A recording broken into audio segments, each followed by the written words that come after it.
Live from Fargo and serving you on TV, online, and on the go. This is Valley News Live at 5. 1 week ago, firefighters were trying to knock down the flames that had ripped through the roof and extensively damaged a portion of Elam Care Center in South Fargo. Tonight, we begin with breaking news regarding the future of Elam. We have just learned that hundreds of staff members came out of a meeting with shocking and disheartening news. Valley News Team's Courtney Lockey joins us live from outside the facility with the very latest. Courtney. Andrea, I just talked with several people who are coming out from today's meeting, all of them very upset. They tell me that hundreds of people are no longer employed with Elam as of today. Apparently, the fire damages were far more extensive than anyone would have ever thought. Right now, it's believed that the fire was caused by an electrical issue in the attic, but that is not for certain. We are waiting to hear from Fargo Fire. They say they're going to be sending out an official report next week.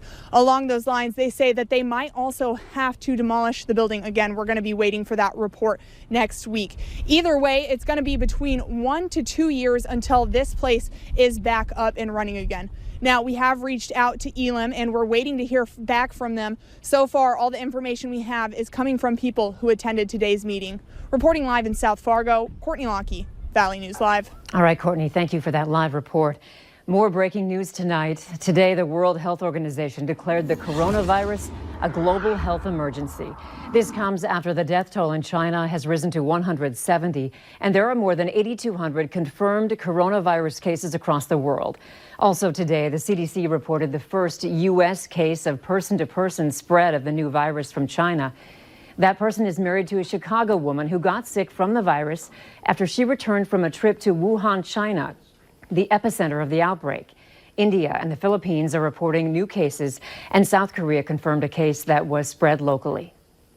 Main reason for this declaration is not because of what is happening in China, but because of what is happening in other countries.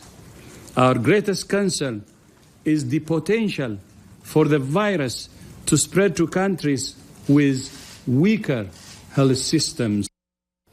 The Red Cross says 6,000 passengers are being held on a cruise ship off the coast of Italy while doctors check on 2 tourists from Hong Kong who had a fever. The White House has formed a task force to monitor the coronavirus as the 6th known case in the U.S. is identified. President Trump tweeted photos Wednesday of a task force meeting. The group is charged with monitoring the spread of the virus and making sure Americans have accurate health and travel information.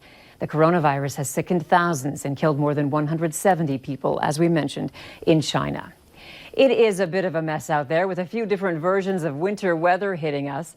Let's find out what's happening now and later this evening. Hutch is here with your No Wait weather planner. Hutch? Andrea, let's take a look around to begin. First and foremost, ice has been a problem here in the Southern Valley, but it's not just here where we have that problem. We also have fog. So we've got freezing drizzle, we've got fog and icy roads. We even have some snow falling. Grand Forks and I-29, the camera is in fact iced over. Cullum down in south central portions of North Dakota, seeing quite a bit of snow on the lens as well. Limited visibility west of Fargo as well. Has visibilities at times between here and Jamestown down to a quarter mile. And you can see from our Valley Skycam that even the visibility here in Fargo, where we've been getting shovelable snow, folks, for the better part of the afternoon, thanks to this little weather hiccup working its way through the Southern Valley. So from Valley City and Tower City right through the Fergus Falls area and into much of the Wilkin County area, we have some light snow. It's accumulating a ½ inch to an inch on top of that freezing drizzle that we got all night yesterday and overnight. So temperatures are below freezing in all locations,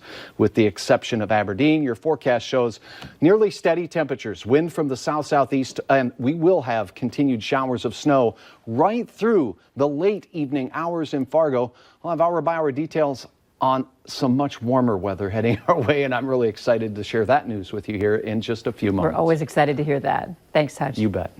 2 people are recovering after a rollover crash on Highway 10 near McIntosh, Minnesota. Troopers say the crash happened around 7:30 this morning. The vehicle was heading east on Highway 2 when it lost control, entered the median, and rolled.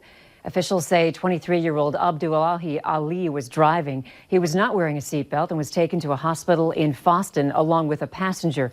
Their injuries are not considered to be life-threatening. Some parents in West Fargo are taking legal action against the city of Sisseton after their daughter allegedly got sick while swimming in a local pool there. Christopher and Katie Cameron say that their 8-year-old was diagnosed with E. coli shortly after swimming in the pool last July. They also claim their daughter suffered permanent kidney damage as a result. The Camerons are asking for over $75,000 in damages. The South Dakota Department of Health says a definitive source of the illness was not identified. Efforts continue to get a North Fargo convenience store back open. Earlier, a man contacted our whistleblower hotline saying he pulled up to the Loaf and Jug to a sign saying no one is allowed to go inside. Valley News Team's Callie Hubbard found out that the roof collapsed, and investigators are trying to figure out why. 12th Avenue North and University Drive, a popular intersection in North Fargo because of the Bison Turf and Loaf and Jug. But when people pulled up to the gas station Wednesday and Thursday, they were a little bit confused. I just got done with school and I was gonna grab a snack. What Megan Bigger's staff and many others found out was that one of their favorite stops was now unsafe. Part of the roof had collapsed. That says danger, and there's caution tape. Yeah, it is a bit worrying. Snow removal crews were busy getting up to 2 feet of snow off the roof. The trusses and the inside of the roof basically is starting to break, and it's getting, the snow's too heavy, and you have chances of the roof caving in. It's not good for customers. People say the popular business, which sits next to the NDSU campus, is the go-to place for those who travel through North Fargo. For the crews working to ease the stress on this roof, they have some advice for you. Whether you own a house, business, or both, they say get the rest of the snow off as soon as possible. Or if it's at your house, it's not good for your family, to have to worry about that. In Fargo, Callie Hubbard, Valley News Live. The snow removal company says the snow should be off the roof by the end of today, but they're unsure when the gas station will reopen. Minnesota's governor introduced a bill today on the growing concern of accessible and affordable insulin. Government officials and people living with diabetes joined Governor Tim Walz during a news conference. Walz says insulin costs have tripled in the last 10 years, and he's hoping for a solution. Not all things in a bill can be compromised on. I am not going to compromise on getting insulin to these folks. And I am not going to compromise that the pharmaceutical manufacturers shouldn't be part of the solution. The Alex Smith Insulin Affordability Act would place a tax on insulin manufacturers to create an affordable insulin program and also make pharmaceutical companies part of the solution for the crisis that Walz says they created. Minnesota State Representative Ben Lean of Moorhead says he is not seeking re-election in 2020. The Democratic representative sent out the statement today. He was first sent to St. Paul in 2012 to represent District 4A, which covers Moorhead and Oakport Township. He can keep the money, but we would like our product back. More people are reaching out to our whistleblower hotline claiming they've been scammed out of their money and antique items after a Fargo business suddenly closed. Valley News Team's Joshua Pagero investigates these claims and speaks to an official at the North Dakota Attorney General's office who says the business owner needs to respond. Lori Nord says she spent the past 2.5 years trying to get a family heirloom back. I'm just disappointed that he won't let us know what's going on. Because if he can't finish it, I'm fine with that. I don't care about the money. I just want my product back.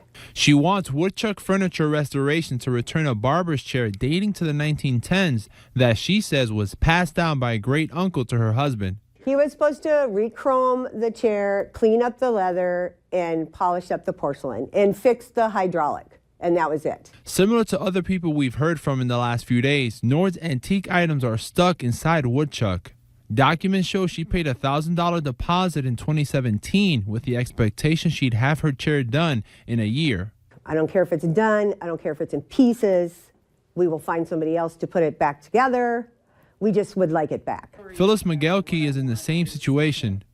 She says her World War I era kitchen cabinet is also at Woodchuck. She says it belonged to her grandparents. I had the impression it was only going to be a few months before I got it back. So obviously that hasn't happened. Once Nathaniel Warren, the owner, cashed her payment, she says she stopped hearing from him. Both women say they take issue with a sign in front of Woodchuck's claiming Warren reached out to everyone about their items inside. I haven't heard from him at all. So no, I I didn't even know that the sign was on the door till you told me now. The North Dakota Attorney General's office also has problems with that sign. It's difficult to imagine why consumers that deposited their furniture with Woodchuck Furniture would be responsible for storage and handling. That would seem to be a responsibility of the business owners. Assistant AG Pearl Grossman says he's planning to step in to get people's items back. In Fargo, Joshua Peguero, Valley News Live. The North Dakota Attorney General's office says the first step it will take is to make contact with the owner of Woodchuck Furniture Restoration. If anyone has complaints about the business, they can fill out a complaint on the Attorney General's website. And if you need help with an issue in your community, call our whistleblower hotline, 237-6576, and leave your tip. A member of our investigative team will get on the case and go to work to expose the truth. Speaking of TV, you can now watch the Valley News Live newscast on your Apple TV. Just search for Valley News Live in the Apple TV App Store and download it for free. You can also watch us on your Roku or Fire TV stick.